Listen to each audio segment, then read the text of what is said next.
Tu as répondu à combien de messages aujourd'hui? Tu as combien d'onglets ouverts dans ton ordinateur, là, maintenant? On vit dans un monde qui ne s'arrête jamais. Et bien sûr, ton cerveau et ta paix intérieure en payent le prix. Aujourd'hui, je te partage 7 pratiques que j'ai explorées et qui ont toutes un point commun.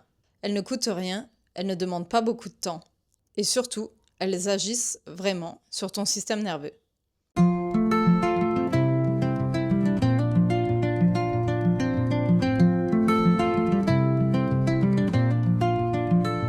Avant que je te partage les pratiques, j'ai besoin de te dire quelque chose, parce que je pense qu'on rate souvent l'essentiel. On vit dans une culture de l'optimisation, et le bien-être n'y a pas échappé. Il faut méditer efficacement, guérir rapidement, traquer son sommeil, optimiser son système nerveux. Même le repos est devenu une performance. Et le paradoxe, c'est que certaines pratiques nous font vraiment du bien, parce qu'elles ne servent à rien. Pas de résultats à mesurer, pas de progrès à traquer, juste toi, dans le moment, sans rentabilité. Dans une culture où on valorise tout ce qui produit quelque chose, l'acte révolutionnaire, c'est peut-être de ne rien optimiser du tout. Pratique numéro 1, le jardinage et le contact avec le vivant. Pratique numéro 1, mettre tes mains dans la terre. Et pour ça, tu n'as pas forcément besoin d'un jardin. Il y a une bactérie dans le sol, celle-là, qui, quand elle rentre en contact avec ta peau, elle stimule la production de sérotonine. Donc on peut dire que c'est littéralement du bonheur dans la terre. Mais au-delà de la chimie, s'occuper d'une plante te met dans un rythme différent. Le rythme du vivant. Quelque chose qui pousse lentement, qui n'est pas pressé, qui n'a pas besoin de notification. Un pot de basilic sur ton balcon, une plante verte dans ta chambre que tu arroses avec intention, c'est suffisant. Une étude hollandaise a montré que 30 minutes de jardinage réduisent le cortisol plus efficacement que la lecture. 30 minutes. Juste ça. Deuxième pratique, le Ho'oponopono. Je t'entends déjà lever les yeux au ciel, mais reste avec moi. C'est une pratique ancestrale hawaïenne. Mais dans sa version moderne, elle se résume à 4 phrases que tu répètes dans ta tête ou à voix haute, sous la douche, après une conversation difficile. Bref, tout le temps. Ces 4 phrases sont très simples. Je suis désolée. Pardonne-moi. Je t'aime. Merci. Ce qui m'intéresse dans cette pratique, c'est pas forcément l'aspect spirituel, même s'il a sa place, c'est le mécanisme. Ces 4 phrases activent un processus de lâcher prise. Tu reconnais quelque chose. Tu ne te bats plus contre ça. Et c'est ce combat intérieur permanent contre toi-même, contre les autres, contre ce qui t'entoure, qui épuise le plus le mental. Et même les neurosciences ont démontré que les pratiques de compassion envers soi-même réduisent l'activité de l'amygdale, la zone du cerveau qui gère le stress et la peur. 4 phrases. C'est tout simple. Essaie. Troisième pratique, junk journaling et l'écriture intuitive. Le problème avec le journaling classique, c'est qu'on veut bien le faire. Donc, on se censure, on fait de la performance avec soi-même, il faut que ce soit beau, que ce soit joli, et tu vas jamais commencer parce que tu as pas le bon carnet, tu as pas le bon stylo, c'est jamais assez joli, donc tu laisses tomber. L'écriture intuitive, c'est l'opposé. Tu prends une page, tu écris ce qui sort, des mots, même sans lien, des phrases incomplètes, des gribouillis, des émotions pas encore formulées, ce qui te vient. Et pour le junk journal, c'est pareil. Tu prends ce qui te vient sous la main pendant ta journée. Tu as payé ta liste de courses, colle-la dans ton carnet.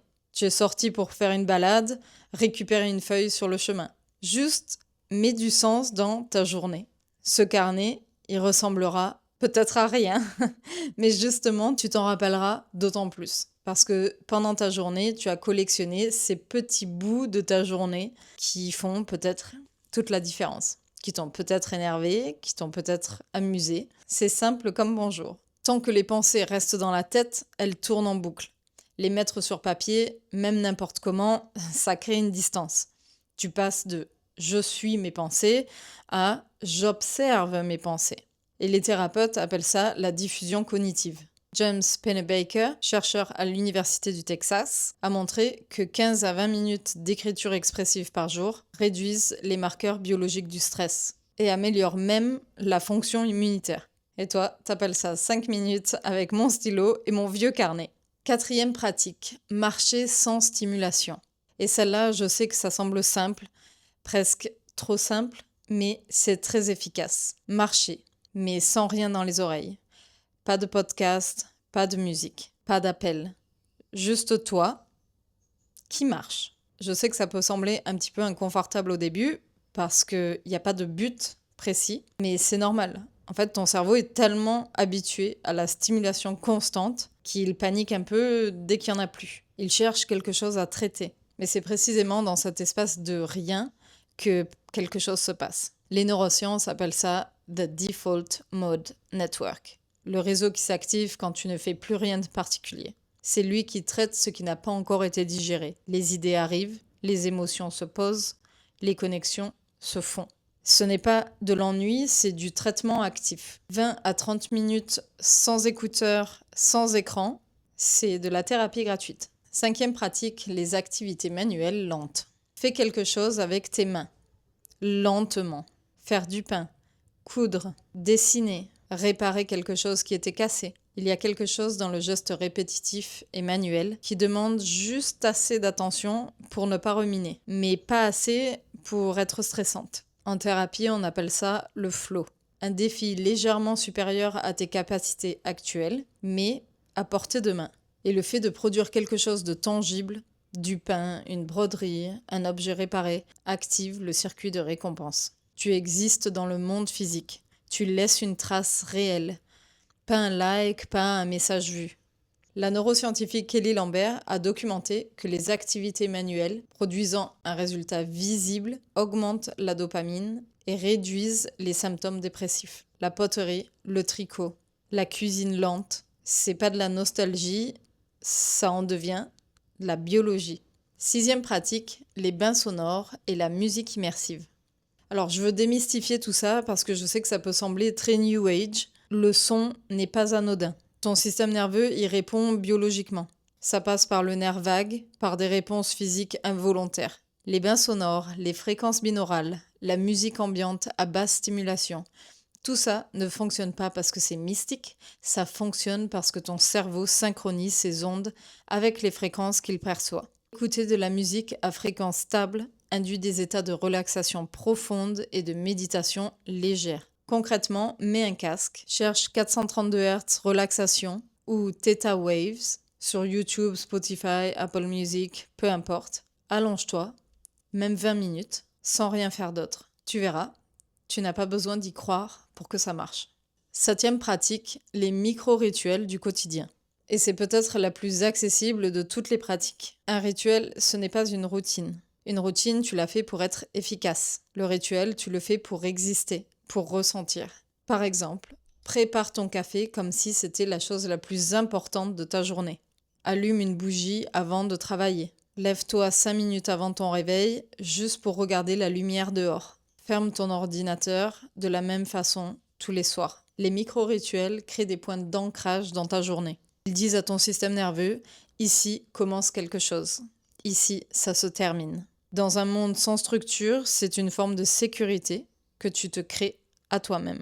Il y a même des chercheurs à l'Université du Texas qui ont montré que les rituels, même profanes, même inventés, réduisent l'anxiété liée à l'incertitude. Parce qu'ils créent un sentiment de contrôle dans un quotidien qui, malheureusement, nous échappe souvent. Et le plus beau dans tout ça, c'est que tu n'as pas besoin de mode d'emploi. Tu crées ton propre rituel. C'est simple, tu peux le faire dès aujourd'hui. Et personne n'a besoin de savoir que c'est ton rituel. C'est un peu comme ton code secret. Ces 7 pratiques, elles ont toutes un point commun, elles te relient à toi-même. Pas à une meilleure version de toi, pas à une version plus productive de toi. Juste toi, maintenant, dans ton corps, dans ton espace. Et bon, tu n'as pas besoin de les faire toutes. Prends-en une pour commencer, même une seule, et essaie pendant une semaine. Et observe. Pas ce qui change dans ta vie, mais la manière dont tu la traverses. Et dis-moi en commentaire laquelle tu veux essayer en premier. Je lis tous vos commentaires. Merci d'être resté jusqu'au bout. On se retrouve dimanche prochain, 18h heure française. En attendant, prends soin de toi. Comme toujours.